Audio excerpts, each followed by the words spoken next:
Hello everyone. In the last lecture we have seen the basics of transformer, construction of transformer और आज हम देखेंगे working principle of transformer. अगर आपने previous lectures नहीं देखे हो तो please go and visit our previous lectures for the better understanding. ठीक है, तो उससे पहले ये वर्किंग प्रिंसिपल और ट्रांसफार्मर पढ़ने से पहले आज हम क्विक रिवीजन कर लेते हैं जो कि हमने प्रीवियस लेक्चर्स में सीखा था. ठीक है, तो बेसिकली ट्रांसफार्मर एक ऐसा डिवाइस होता है जो एनर्जी ट्रांसफ़र करता है from one circuit to another circuit. ठीक है, जो हमारा ट्रांसफार्मर होता है उसकी जो फ्रीक्वेंसी होती है वो कांस्टेंट होती है. हम इसे इलेक्ट्रोस्टैटिक डिवाइस कहते हैं क्योंकि हमारा जो इसमें कोई भी मूवेबल पार्ट नहीं होता है. और हमारा जो वोल्टेज होता है वो जैसे हम प्राइमरी और सेकेंडरी को कैसे डिफाइन करते हैं, अगर जिस साइड में हम सोर्स अप्लाई करते हैं उसे हम प्राइमरी कहते हैं और जिस साइड में हम लोड लगाते हैं उसे हम सेकेंडरी साइड कहते हैं. ठीक है, तो फिर हमने देखा था कि हमारे ट्रांसफार्मर के बहुत सारे एप्लीकेशंस हैं. हम पावर इलेक्ट्रॉनिक्स में यूज़ करते हैं उसको, कंट्रोल सर्किट्स में यूज़ करते हैं, इम्पीडेंस मैचिंग के लिए कम्युनिकेशन सिस्टम में यूज़ करते हैं, माइक्रोफोन्स में. ये सारे हमने ये देखे थे, उसके एप्लीकेशंस देखे थे. फिर सेकेंड लेक्चर में जब हमने कंस्ट्रक्शन देखा था उसमें ये देखा था कि हमारे ट्रांसफार्मर के दो इम्पोर्टेंट पार्ट्स होते हैं. एक तो ये कोर और ये जो दिख रहे हैं आपको वाइंडिंग्स. कोर के ऊपर ये वाइंडिंग्स कनेक्टेड होती है और जो ये दो वाइंडिंग है प्राइमरी और सेकेंडरी ये इलेक्ट्रिकली कनेक्ट नहीं होती है, मैग्नेटिकली कनेक्ट होती है. जैसे कि आप यहाँ पे देख सकते हो कि ये मैग्नेटिकली कनेक्ट है. ठीक है, ये हो गया हमारा रिवीजन का पार्ट. तो आज हम देखते हैं working principle of transformer.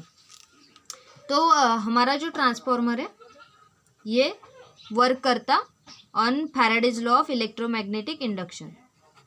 Faraday's law of electromagnetic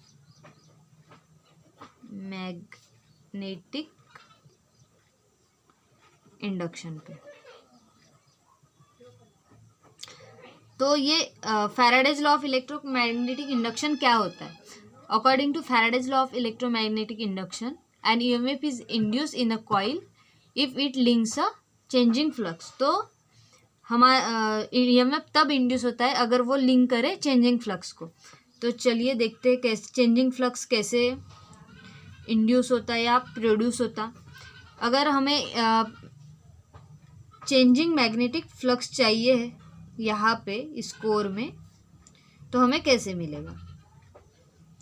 उससे पहले हम ये जान लेते कि हम जो ये कोर यूज़ करते हैं ट्रांसफार्मर का वो फेरो मैग्नेटिक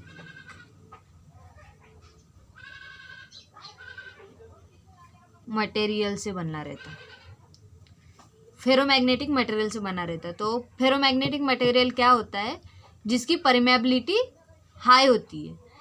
परमेबिलिटी हाई होना मतलब क्या कि जैसे हम यहाँ पे सप्लाई दे तो वो कितने मतलब कितना ज़्यादा मैग्नेटाइज होता ये मटेरियल, वो होती है परमेबिलिटी. तो फेरोमैग्नेटिक मटेरियल की जो परमेबिलिटी है वो हाईएस्ट होती है, इसलिए हमारा जो कोर बना रहता है वो फेरोमैग्नेटिक मटेरियल से बना रहता है. ठीक है, तो हम बात कर रहे थे कि हमारा जो चेंजिंग मैग्नेटिक फ्लक्स है, तो चेंजिंग पहले तो हम स्टेटमेंट लिख लेते हैं यहाँ पे ताकि अच्छे से समझ में आए. An EMF is induce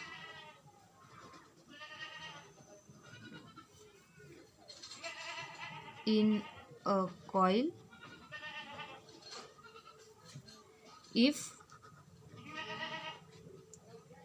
it links a changing flux. तो हम बात कर रहे हैं चेंजिंग फ्लक्स की. तो चेंजिंग फ्लक्स कैसे आएगा? जैसे हम फिर से रीड्रॉ कर लेते हैं हम अपने सर्किट को.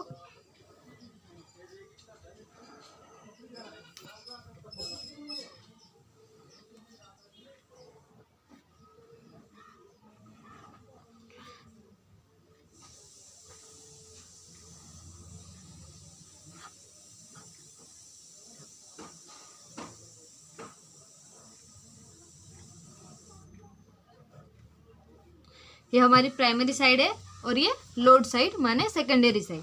तो यहाँ पे क्या करते हैं हम AC सोर्स अप्लाई करते हैं। जैसे हमने AC सोर्स अप्लाई किया, यहाँ से करंट फ्लो होगा IS, मतलब सोर्स करंट यहाँ से सप्लाई होगा और यहाँ पे अपना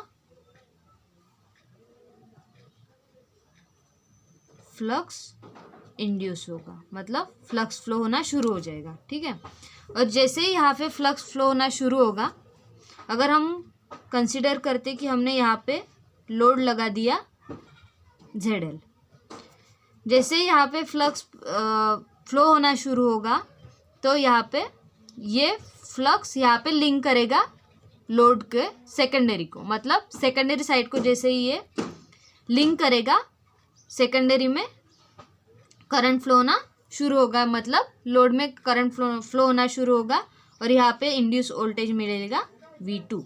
तो यहाँ पे हमारा फैराडेज लॉ प्रूफ होता है। जैसे देखिए यहाँ पे हमने अल्टरनेटिंग करंट दिया, जैसे अल्टरनेटिंग करंट दिया हमारा चेंजेबल फ्लक्स यहाँ पे लिंक, मतलब यहाँ पे कोर में फ्लक्स प्रोड्यूस हुआ अपना, जो कि चेंज हो रहा है। क्यों चेंज हो रहा है? क्योंकि अल्टरनेटिंग करंट है, यहाँ करंट के वजह से वो प्रोड्यूस हुआ और ये चेंजेबल फ्लक्स है, तो इसलिए यहाँ पे ये लिंक किया इस वाइंडिंग को और यहाँ पे हमें इंड्यूस वोल्टेज मिला। ठीक है, ये हो गया फैराडेज लॉ हमारा प्रूफ।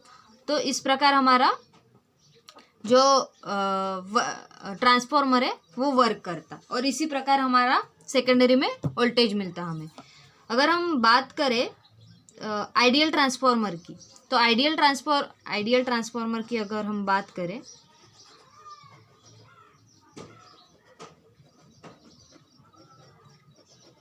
तो हमारा जो यहाँ पे जितना भी फ्लक्स प्रोड्यूस होता है वो सारा सेकेंडरी में लिंक होता, मतलब नो लीकेज फ्लक्स।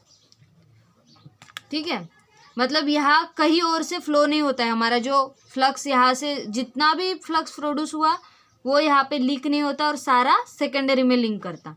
और जो परमियाबिलिटी होती है कोर की, परमियाबिलिटी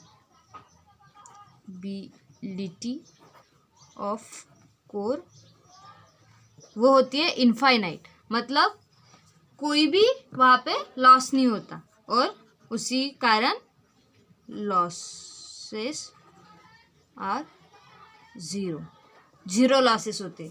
तो ये हमारा आइडियल ट्रांसफॉर्मर के केस में होता है। ठीक है, इस प्रकार आइडियल ट्रांसफॉर्मर वर्क करता। और अगर हम बात करें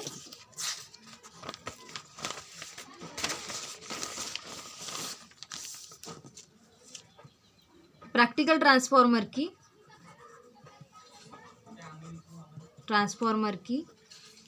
तो हमारा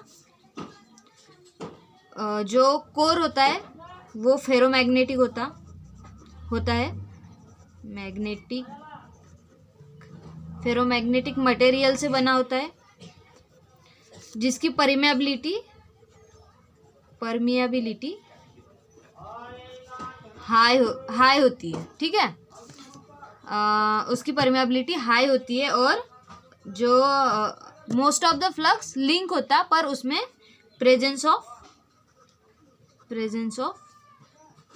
लीकेज फ्लक्स, मतलब उसमें लीकेज फ्लक्स भी प्रेजेंट रहता, मतलब पूरा का पूरा फ्लक्स हमारा प्राइमरी से निकल के सेकेंडरी में लिंक नहीं होता है। ठीक है, कुछ फ्लक्स एयर थ्रू भी पास होता। ठीक है, और उसमें लॉसेस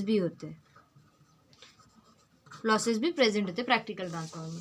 तो नेक्स्ट वीडियो में हम देखेंगे फेजर डायग्राम्स एंड थोड़ा सा मोर डिटेल्स में हम इक्वेशंस भी देखेंगे। और अगर हम फैराडेज लॉ की बात कर ही रहे तो फैराडेज लॉ का स्टेटमेंट, अगर हमने स्टेटमेंट देखा तो उसका इक्वेशन भी देख लेते हैं। अगर हम प्राइमरी वोल्टेज की बात करें तो E1 = N1 dφm/dt, ये होता है फैराडेज लॉ का स्टेटमेंट। तो नेक्स्ट लेक्चर में हम EMF इक्वेशंस, फेजर डायग्राम, ये सारी चीज़ें देखेंगे। और अभी आपको वीडियो अच्छा लगा हो तो प्लीज़ लाइक करें। अगर आप चैनल नए हो तो प्लीज़ चैनल को सब्सक्राइब करें और बेल आइकन को दबाना ना भूलें। Thank you so much for watching.